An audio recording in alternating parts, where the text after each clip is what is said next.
Hi, I'm Italia Oliver. Welcome. If it's your first time to the channel, be sure to hit the subscribe button down below and hit the bell notification to be notified of the latest videos. Today, I'm bringing you part 3 of Lessons from Orion, a series of early channelings I did with Star Being Jack. If you haven't listened to parts 1 and 2, I encourage you to do so. In those videos, you'll learn more about Jack's background, including the fascinating story of his life as an Earth human. In this video, we'll go deeper with Jack on a number of subjects. He shares more about light body activation, color therapy, crystal healing, and what crystals he recommends for various maladies. He also shares how his spacecraft is powered, describes the topography of his home planet, and goes into detail about different seed experiments his race of beings conducts on Earth. Also, after the interview, I'm going to address some viewer questions about Jack, so be sure to stay tuned till the end. Now here's part 3. Enjoy. It is Jack, my friend. How may be of assistance today? Hi, Jack. Thanks for joining us again. It's great to speak with you. It is nice to be here. We just wanted to send the message out there so Italia can keep in communication with her spiritual friends, and wanted to know what's been going on with you lately. I have been working on my light body work.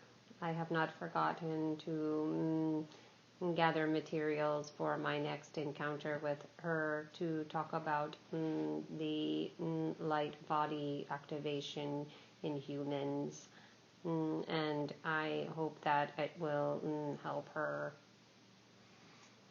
In what way should she know about the light body activation material? For now, it is only to practice knowing these things to do with her own body, but she will eventually can share that with others so that they may help her and all of humanity learn some techniques to help them heal themselves. Is there something you can tell us right now about these techniques that we can just learn a little bit about? Yes, the use of energy from your own hands is helpful to help move things around in your body, using light, picturing color of light to help move things in a certain way, using a number of repetitions to move things is one thing that could be used by people depending on their needs or their inflammation or whatever that is. So if I'm clear, if I'm an Earth human and I thought about a certain color, would that type of thinking help heal something in my body? Yes, if you used color to help you, if you can catch it at its beginning stages, then it can prove to be quite helpful for you. It just depends on the color. Each color emits a frequency, and each frequency will then help move your cells, the atoms of your body around so that healing can begin. I am giving the example of yesterday when Italia asked me to help her with her stomach. And her stomach, it was not feeling so good because she had too much green stuff, and it was too much. And so I told her to put her hand over her certain parts of her stomach and to move it in such a way with certain colors, and that did help her. It went away for her in the time I told her it would go away. Would the average human need to be in some kind of deep meditative state in order to have this healing occur? The human would have to be open to. Right now, I am telepathically telling Italia what she can do to help her to heal something. That is through telepathy right now. Anyone can access their own body's knowledge, but they must be receptive and listen to their own body's knowledge and really tune their ear with a keen ear to listen to the messages of their body.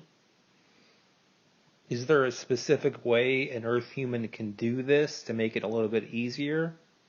A earth human, yes, meditation is one way to clear the mind.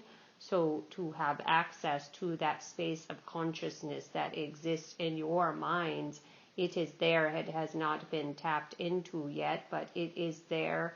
Well, so I cannot say that. Some people do tap into that, but in the purposes of healing, this is something that somebody can tap into if they want to. They need to be open to it, but they must also be receptive to it as well. What about the use of crystals to help with light energy healing? Crystals will amplify the energy. That is also good. What I speak of is light, but crystals are also helpful in the amplification of energy. But it is important to know which crystal is best for which use you want to use it for. Are you familiar with specific crystals that are used to help heal an Earth human's maladies? I am. Could you tell us about the specific ones you know of? The first one that comes to mind is quartz, because quartz is a general overall healing stone that will help move energy. Amethyst is another that will help to do healing work. Citrine is also good for the body and the throat area. So there are specific crystals that people can use to help them to alleviate pain or discomfort. We know about those. Do you know of any rare crystals that people might not be aware of that would be helpful to them? The dolomite, that might be helpful to help them remedy their more stomach, urinary areas. I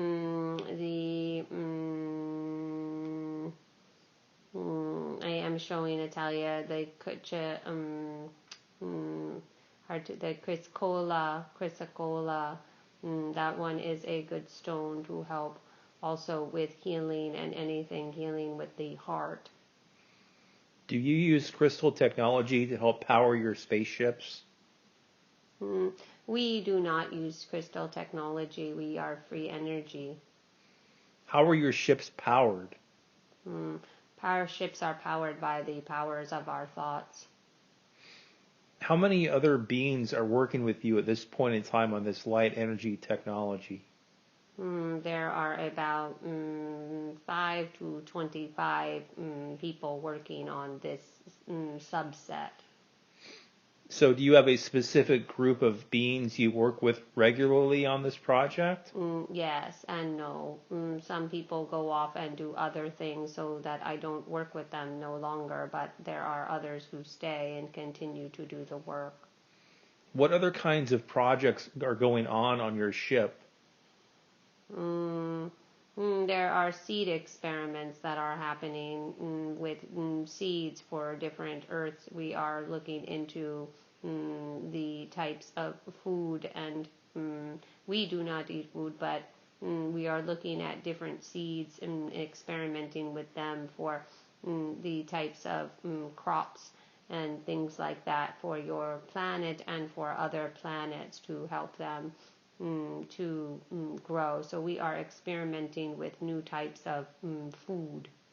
Where do you get these seeds? From different planets, we harvest them. Have you harvested any from Earth? There are a few that we have, but we then make it into hybrid and crossbreed, you might say, different vegetables or things like that. We are studying the plant-like materials on your Earth and others. How do you retrieve the material from Earth? There are pods that come down to the Earth and retrieve it for us. These are invisible pods. You would not see them. What part of the Earth do they get this material from? Is there like Africa or what? I'm trying to think of what geographic location do you send these pods down to? Many points on your Earth. There are different places where it depends where we want to get it from, but it is in areas where they are more remote, where people are not really around. So we gather them from those types of places. Like in your United States, we gather them from remote places of the Midwest. There are not as many in Africa. There are some places in Australia and also in Europe and in Asia and some in South America. So those are the predominant areas where we will harvest. Harvest meaning that we gather them through these pods. Have you ever brought up living organisms like insects or small animals? No, we do not. That is not our life. We do not focus on that type of life. So even by accident, you haven't brought up any living organisms? There might have been one or two in that pod that has come up with these seeds, but it is not something that we focus on. Do you have animal and plant life on your planet? I have told you that my planet is very hot and that we live down in caves, that the microorganisms that grow there are different plant life than what you find on your planet. There are more the temperature of the sun is to a degree that things will burn on the outsides, so that are exposed to the sun. It is that hot, and so we must live in the caves underground. It is mostly made of rock. So you don't have anything like insects or snakes or reptiles or... No, we do not have that. Going back to the light energy technology, is there anything else about this technology that you think the Earth human can really benefit from, aside from health issues? I'm speaking more of like emotional well-being. Well, light is good for all things, in the sense that, you walk out on your earth plane and to the sun to warm yourself up, and it is sometimes makes you feel better than a cloudy day. So light can help emotions in that way. Or you can think of colors people wear. Color can change moods depending on what color.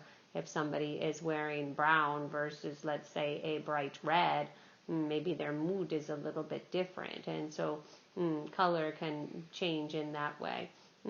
Light, we have not looked at light in the sense of emotion, because we do not use the realm of emotion in that way. We do not have the same depth of emotion that you do. So our focus was on the physical. Does that make sense? Oh, totally. But you know that many Earth humans suffer from what we call depression Yes. and mental illness. Yes.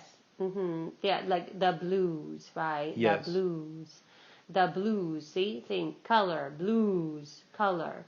So sometimes blues can be calming, and sometimes the blues can be a sad. So feelings and color can go together. So sometimes people can use color therapy to help them when they are not in a good mood.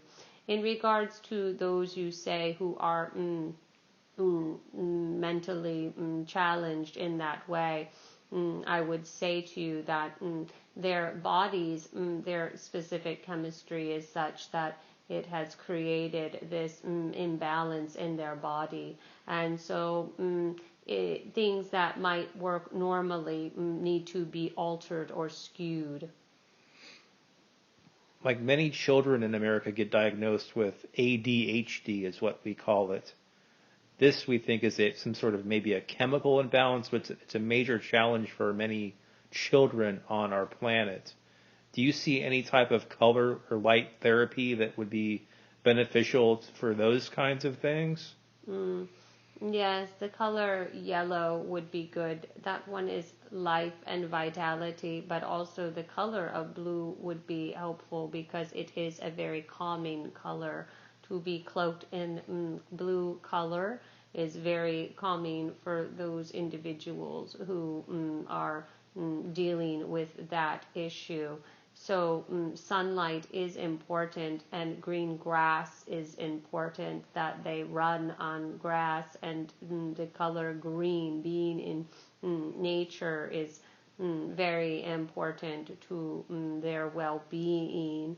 They need that stimulus of the calming effects of nature. So the colors in nature are very helpful, and the sunlight is also very helpful.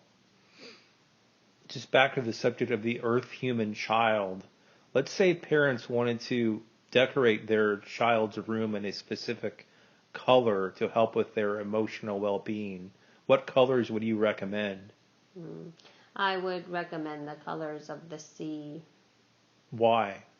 The sea is a calming, just calming balance, and so when you invoke the colors of the sea and the sea life, they instantly bring the body, because we are all connected, you are all one, and so in being one, it is important to focus on the colors and the balance. So using the colors of the ocean would be very calming for them. I really hope that you enjoyed part 3. And now I want to get to some questions that viewers had submitted. They had some questions about to Jack and about his life in regards to, from listening to parts 1 and 2. So the first question that was submitted was, he mentioned Jack. He mentioned that he went to Orion after his human life. But what happened then to karma? Or is karma just a concept as humans have created? And this is Jack's response to that question. This is what he said. Karma is indeed a human concept. It may be hard to understand or accept, but there is no karma. Karma does not exist in the way the human mind understands it. Although it is true that what you put out, you get back, but like everything in your earth lives, that's not always the case. Things are not always as they appear. Don't hope that karma will return to someone who has done you ill will. In our ways, it's easier to let go and forgive. We know it may not be what you want to hear, but karma is a man-made concept for helping you to cope with things that are deemed unacceptable by the human brain. Next question. What was the purpose for Jack to come to Earth, as in the lifetime of him being the engineer lifetime? Seems like he had different lives on Earth. So was he here to teach something, to learn something? This is what Jack had to say. Yes, the essence is always learning. If it isn't, it stagnates, and energy seeks to change form. I came to Earth to learn and to love. It's as simple as that.